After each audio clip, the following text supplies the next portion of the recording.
নমস্কার বন্ধুরা, চলে এসেছি আমাদের এবছরের সরস্বতী পুজোর ব্লগটা নিয়ে। আমার গিন্নি মা সরস্বতীর প্রতিমা নিয়ে চলে এসছে ঘরে। মা সরস্বতীকে তার আসনে বসিয়ে সাজিয়ে গুছিয়ে শুরু হবে এইবারের সরস্বতী পুজো। আমার গিন্নি নিজে হাতে আলপনা দিয়ে ফল কেটে প্রসাদ সাজিয়ে এবছরের পুজোর সবকিছু রেডি করেছে। সাথে ছিল আমার মা। তো দুই শাশুড়ি বৌমা মিলে একবারে পুজোর ভালো মতন পরিপাটি করে যতটা সম্ভব সাজিয়ে তুলেছে। এই হলো আমাদের এবছরের মা সরস্বতী মূর্তি।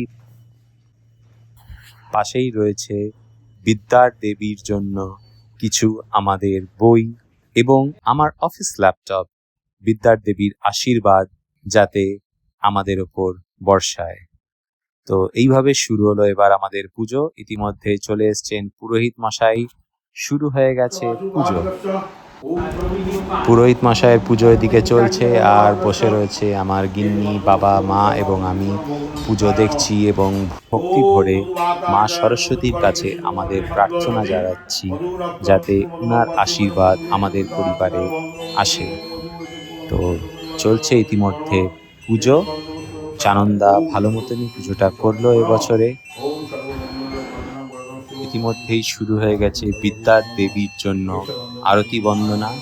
আরতি করে বিদ্যার দেবীকে আমরা পুজো জানালাম।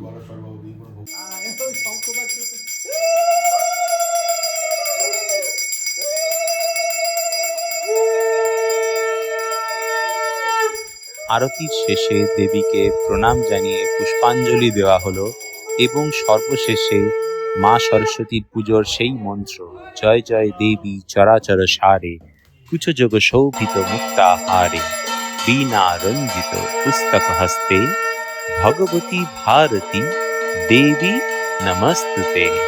তো প্রত্যেক বছরের মতোই এই মন্ত্র পড়ে আমরা মা সরস্বতীর পুজো এই বছরের মতো সম্পূর্ণ হলো। জানাবেন ভিডিওটা কেমন লাগলো। ভালো থাকবেন। নমস্কার।